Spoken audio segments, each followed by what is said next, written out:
Everyone has some sort of a closet that's become too small. A closet is no place to live, and I want to support as many people as I can in stepping out of that prison into the fullness of life that's waiting for them on the other side of that closet door. I'm Nancy Shadlock from Centered Life Coaching.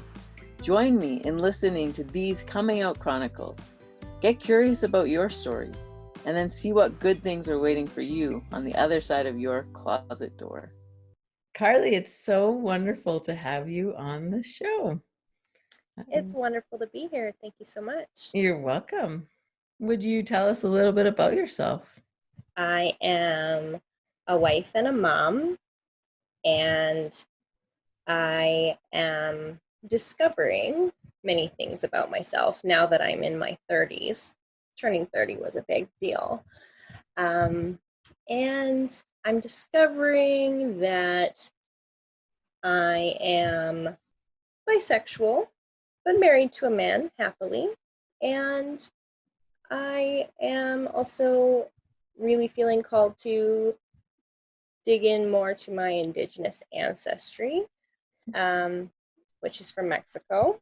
And I also advocate and learn how to advocate for my son, who has a genetic condition called Noonan syndrome, and he will be 4 soon. And he's our first child, so we're kind of just everything we're learning about parenting is kind of started with him and this advocate journey as well. Yeah, and we're surviving a quarantine pretty much constantly to help keep him safe. So having lots of time for self-reflection and learning even more about myself. So yeah, I'm writing a book. Awesome. And well, you should. That's a lot of things. Yes. So I feel like you maybe touched on a little bit of it, but what is the coming out story that you'd like to share with us? Like set the scene for it and what's going on for you.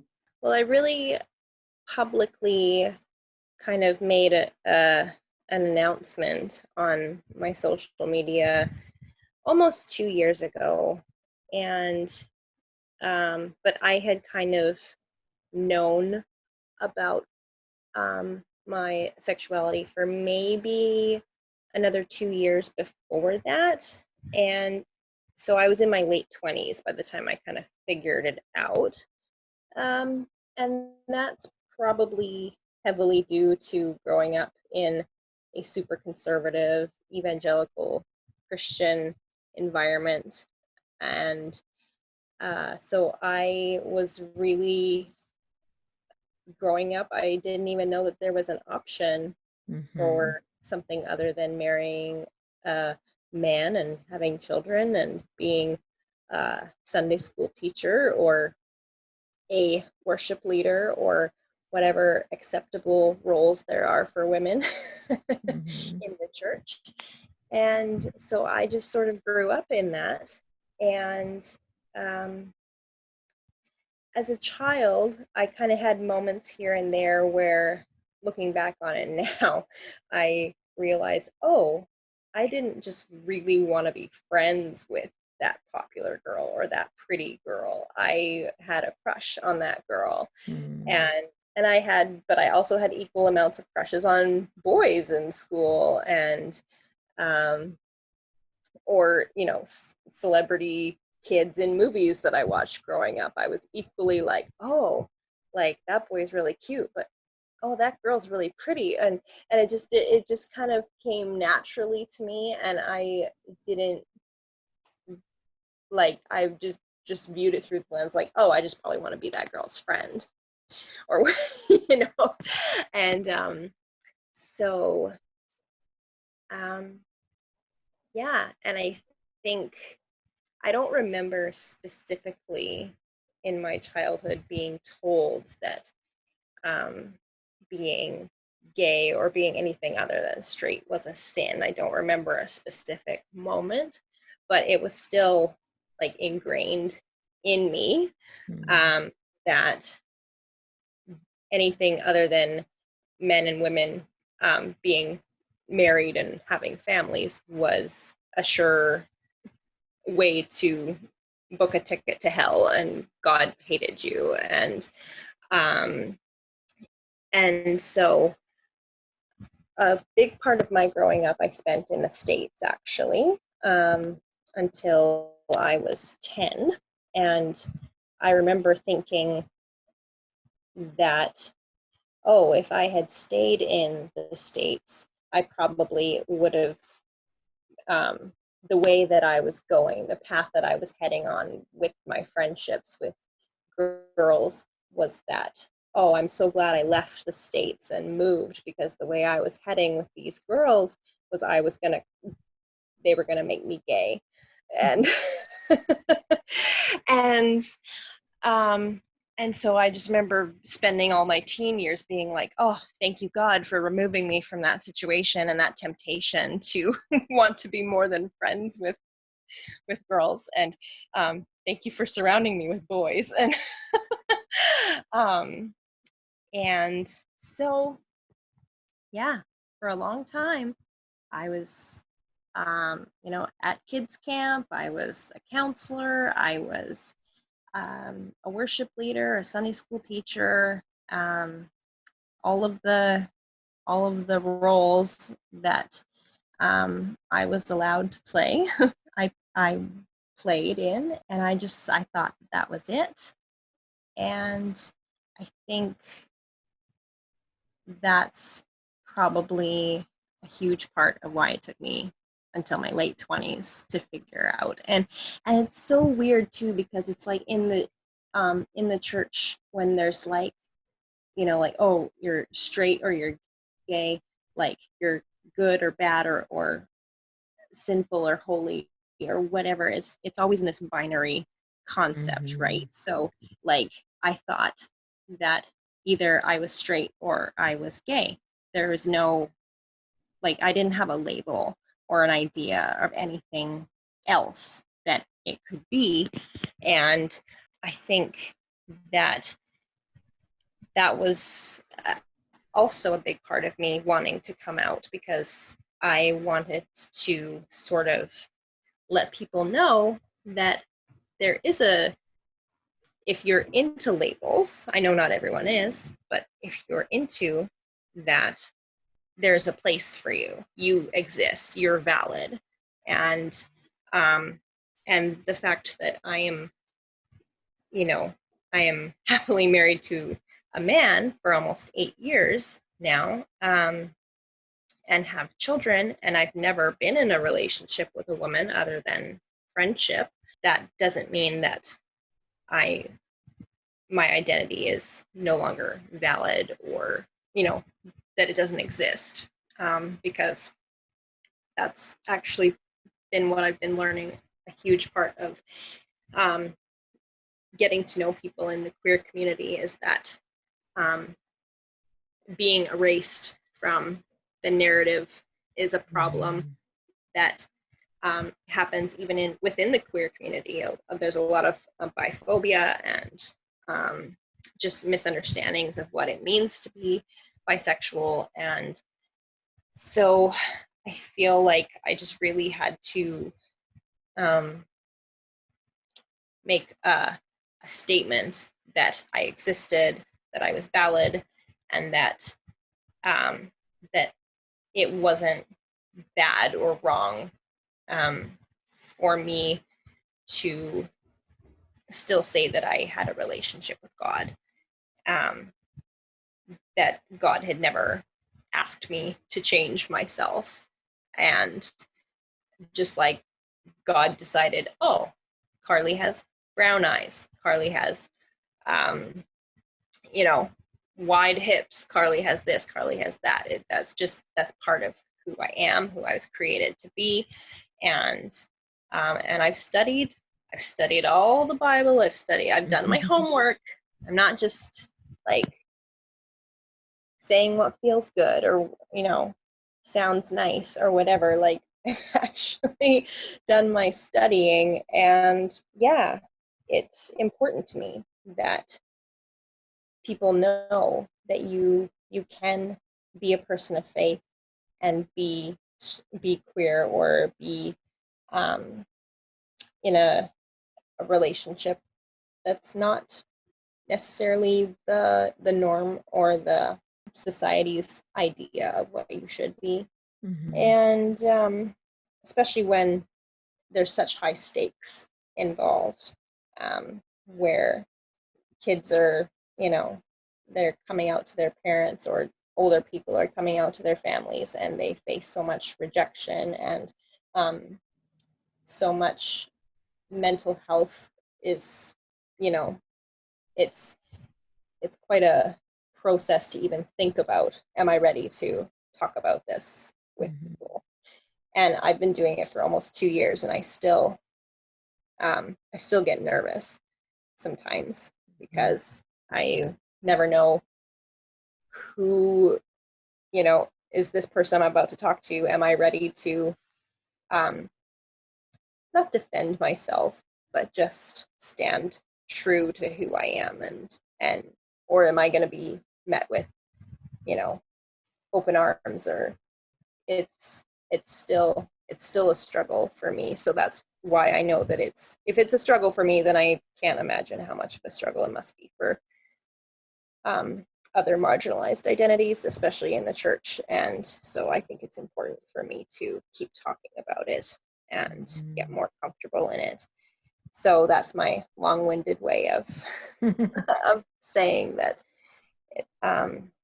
that it's really important to me to be that person that someone can look at and go, oh, she's an example of someone who's thriving and has faith and has a family and has loved ones, and and that is possible, and that's how it should be.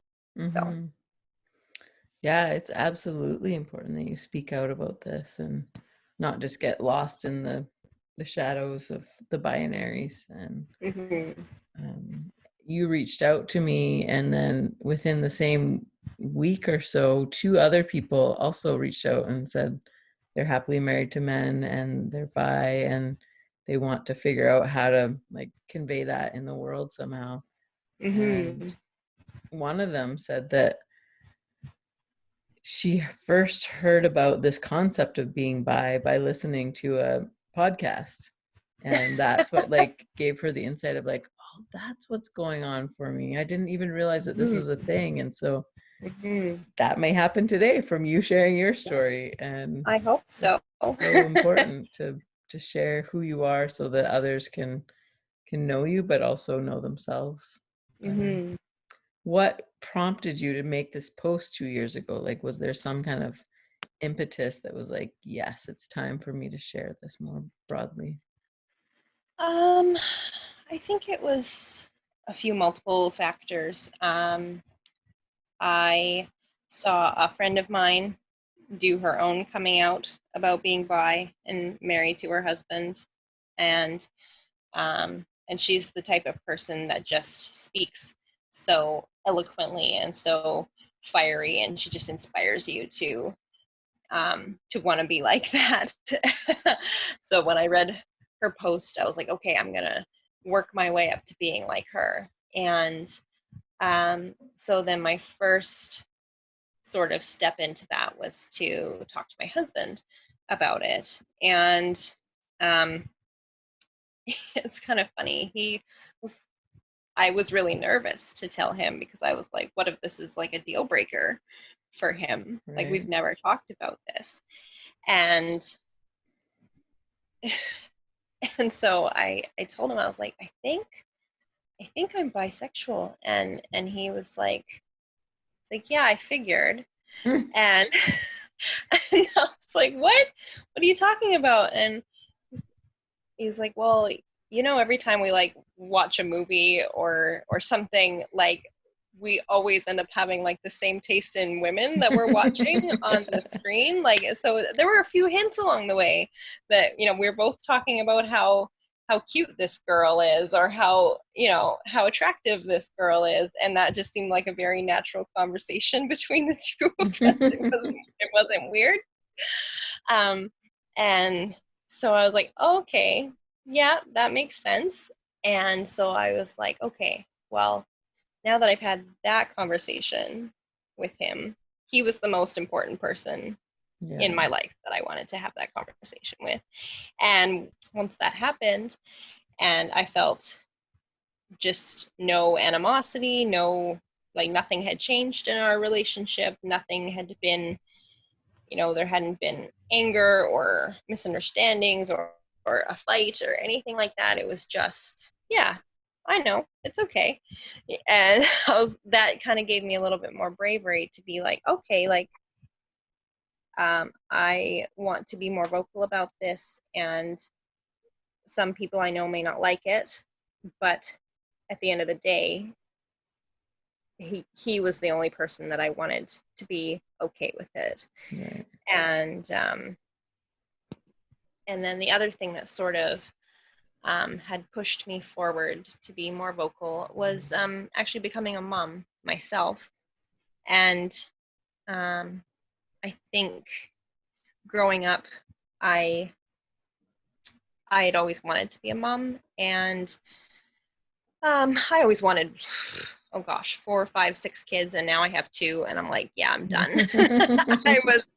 I was reaching. I did not know my own limits, but that's another story. But yeah, I had all these ideas in my head of how I was going to be a mom, and I was going to raise them the way that I was raised. I became a parent, and I started thinking of God as a parent for the first time, and I was like, oh my gosh, I need to change my whole approach on this. I have only ever had an image of judgment and anger and apocalyptic level like events, and now I'm a parent and I feel nothing but love for these people that I brought into the world. And how could this being of love that we're told created us, how could they not feel anything but total love for us? And then I thought, oh my gosh, I don't want my kids to grow up feeling like they can't talk to me or their dad or someone in their life if they are questioning who they are. I don't want to continue that cycle. I want to be someone who breaks the cycles of repression and oppression, and just say that this sort of pattern ends with me as much as I have the power to do so. And so, I mean, my kids are fairly young still, but I've wanted to always just be out in the open with them so that they know, yeah, my mom's bisexual, and that's just how it's always been, and it's not a big deal, and we go to pride events as a family, and like, I just want them to be to feel free in that kind of environment and not ever feel afraid to be themselves. And so I was like, if I'm going to break that cycle with them, I need to start with myself and get over my own fear and my own self-judgment, or else I'm going to pass that on subconsciously. Right. So, yeah. And was there anyone that it was really hard to share it with, that you've had a bad reaction with? When I came out first, I got mixed reviews. A lot of people were really supportive, and then a lot of people, I got messages from some people that were really concerned about my marriage, saying that I was basically cheating on my husband by being proud about this, and former pastors and youth pastors of mine expressed concern about my faith. And yeah, I've had I've had Steve, my husband, show me screenshots of things that people have sent to him of stuff that I have said online about myself. Like it was some sort of gotcha thing, like, oh, look what your wife's saying about herself. And he's like, you think we haven't already talked about this? Like, Right. you think I don't know about this? Like, I don't know what your plan was with sending me these screenshots, but okay. That was hard. That has been hard to get that kind of opposition from people that I care about. It hasn't been super aggressive or super yeah, it hasn't been as bad as it could be, but I'm such a people pleaser that even having that little amount of people not being okay with who I am, even though I hadn't changed at all, yeah, it was really hard for me be to stay true to myself and stay strong and to continue trying to have a conversation with them, that I didn't want it to turn into a theological debate, but sometimes it happened anyways. And yeah, so, and now we just don't really talk anymore. So that's kind of been a bit of a grief there that I feel of losing that connection with people that I grew up with and pastors and leaders that I grew up with. And then the other side of it is that there's actually just been a lot of silence, people that don't say anything. And that's, in some ways, that's almost harder because I don't know what they're thinking. I don't know where they're at. And if I'm in a relationship with somebody, I would much rather know where I stand with them rather than be guessing. And so I think that's why it's important as well, if you are an ally, to speak out, to be vocal about it, so that people like me who are scared and in the closet go, oh, you make a mental note that this person was okay with me if I was to say something Right. that wouldn't change our relationship. Like, if you are an ally but you're silent about it, we don't know that. We can't read your minds. Right. And at least for me, if someone is silent with me, I assume the worst. So I encourage anyone who considers themselves to be an ally to try and speak about that as much as you can, because we're listening and we're watching and we're making note of who we can trust. Yeah. And so, yeah, I definitely have had a mixed response from people. And then there's other people that aren't on social media at all, like family members in my life that I haven't even really had a conversation with about it yet. I haven't told them. If they've seen something on my social media, they haven't said anything, but as far as I know, they don't have social media, so it's like they only know about me what they see. And I don't know if I feel safe enough to have that conversation with them or not. And so it feels kind of weird that I'm like, hey, I'll do a podcast and talk about this, but there's people in my life that I haven't even really told. So, maybe this will be my way of telling them. I can send them the podcast link. Here you go. Really passive aggressively, just be like, here's my story. But somehow it feels important for you to get that out there.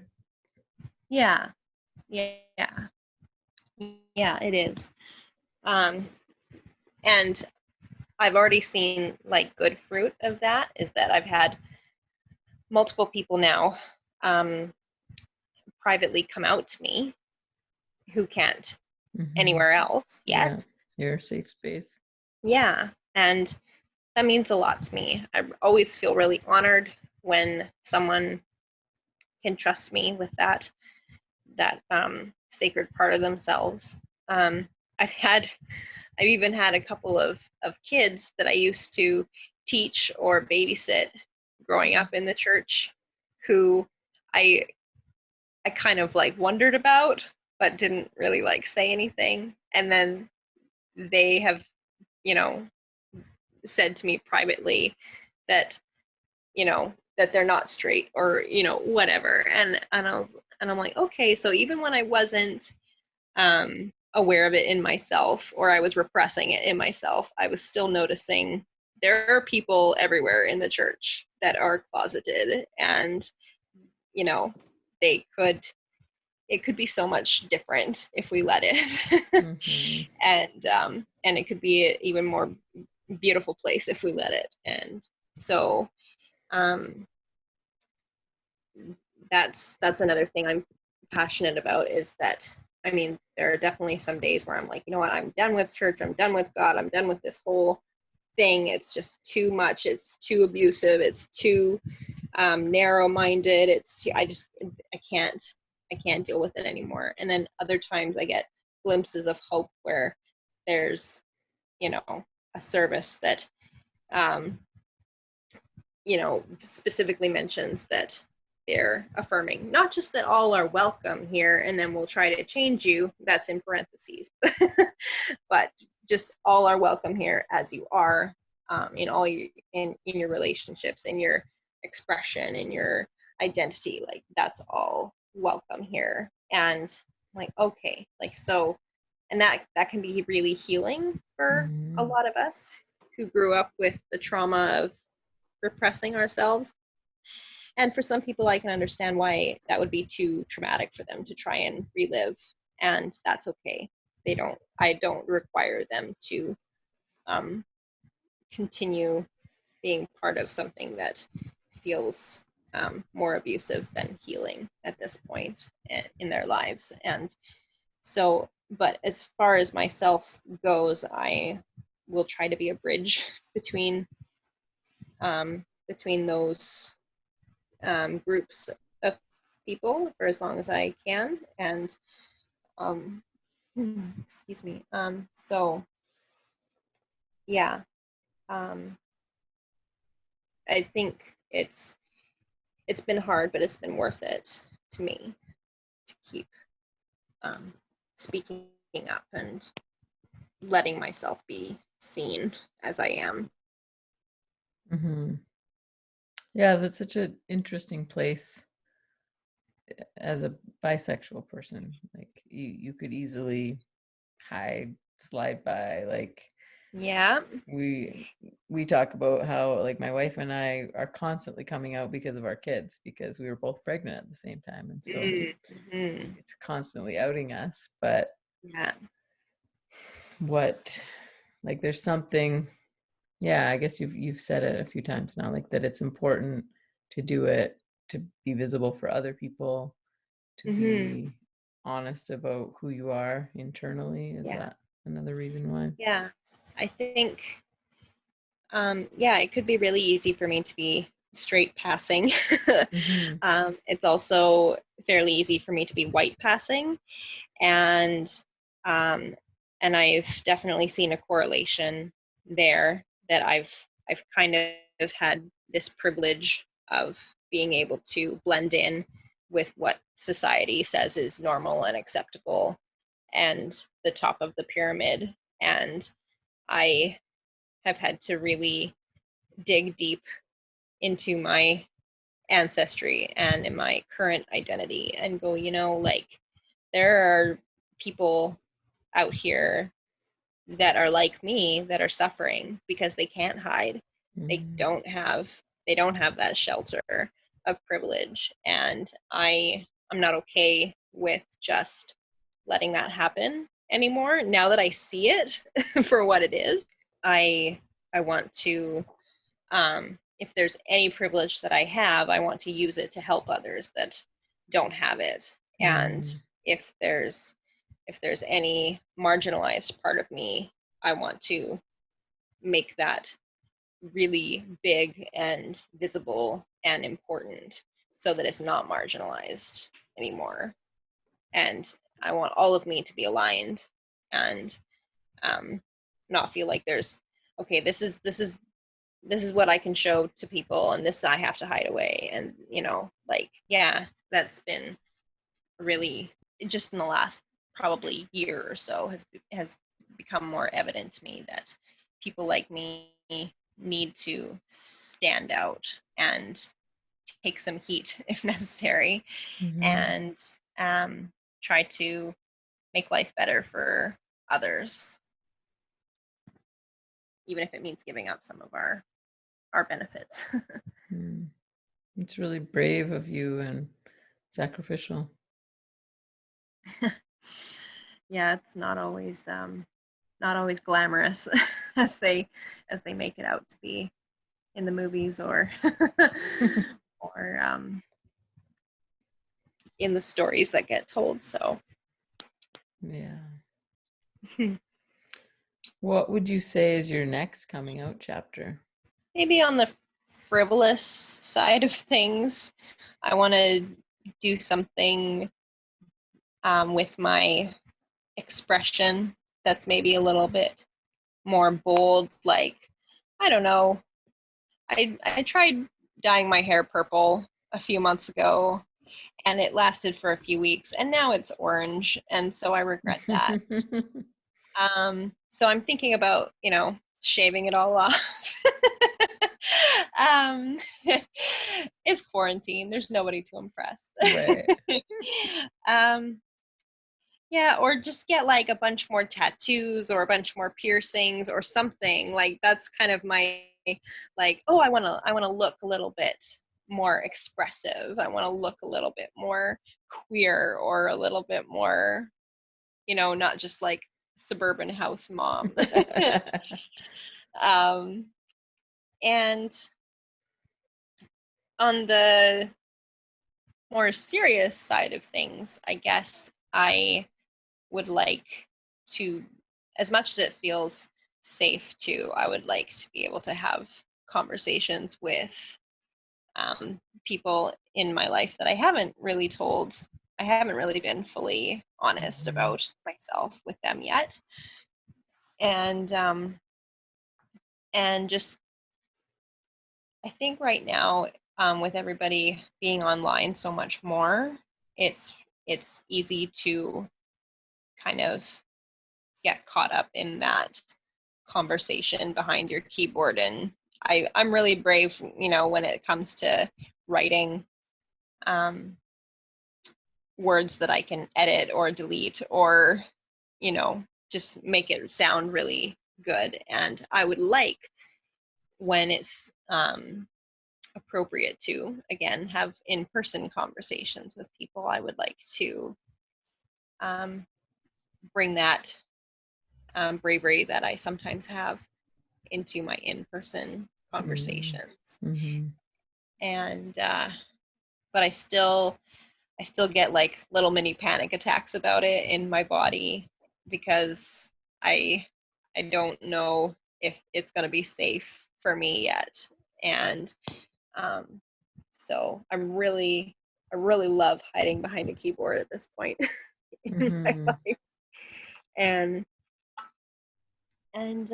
yeah, as my kids get older, I would like to be able to just have the words to teach them that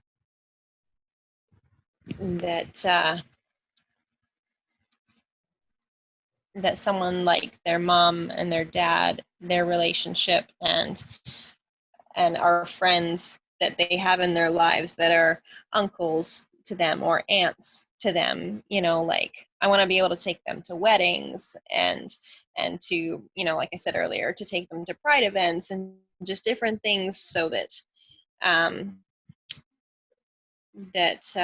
that's just a celebrated part of their life. And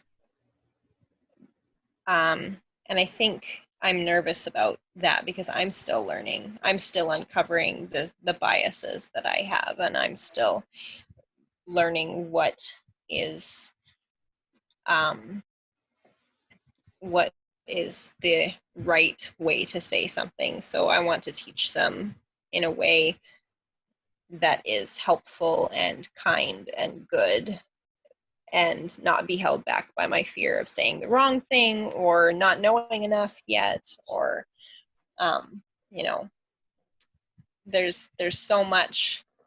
I mean, there's always been so much that we have to teach our kids, but it feels like there's so much more now. Now that we know better about so many things, we can choose to do better about those things. And it's a lot of work, and it's really tiring. And but I have hope that it's worth it in the end, to see our kids grow into inclusive, kind, um, and fun people. You Mm-hmm. know, it doesn't have to always be so serious. And yeah, that's that's all going to be stuff that I'm working on. Mm-hmm. When you think about going to a family member that it's felt kind of like hard or scary to come out to, what what truth do you need to feel like deep inside of yourself to embolden you to go do it? Ultimately, I have to keep reminding myself that this person that I'm talking to is um, another human being like myself, one who's lived a whole life, who's had various traumas and various biases that are implicitly put into them, and maybe they truly don't know better. And um, and I am wanting to not look at them like they're an enemy waiting to happen. Um, the truth that I want to stand in um, is that if I believe God created me, then I also must believe that God created them. And ultimately, the only thing that I need to remember, even if this person does not accept me, is that um, they're not my enemy, and that I'm, at the end of the day, I'm a child of God, and that's that's all that really matters. Um, and if God wants me to change something about myself, then I'm sure that they will let me know personally. Mm-hmm. And yeah, so I think it's important to just remember that we we all we all have to. I don't know. It's really hard to get past the hurt sometimes and see the person that's hurting you as a loved human being. And we all have our own journey to go on. And Mm-hmm. I can hope that at least I might be one person who said something to them that they might remember later, further on in their journey. And yeah, um, and I know that any conversation I have in person with somebody that I'm worried about, I'm probably just going to be crying the whole time. So actually, I'm really impressed that I haven't cried at all during this conversation that we've had.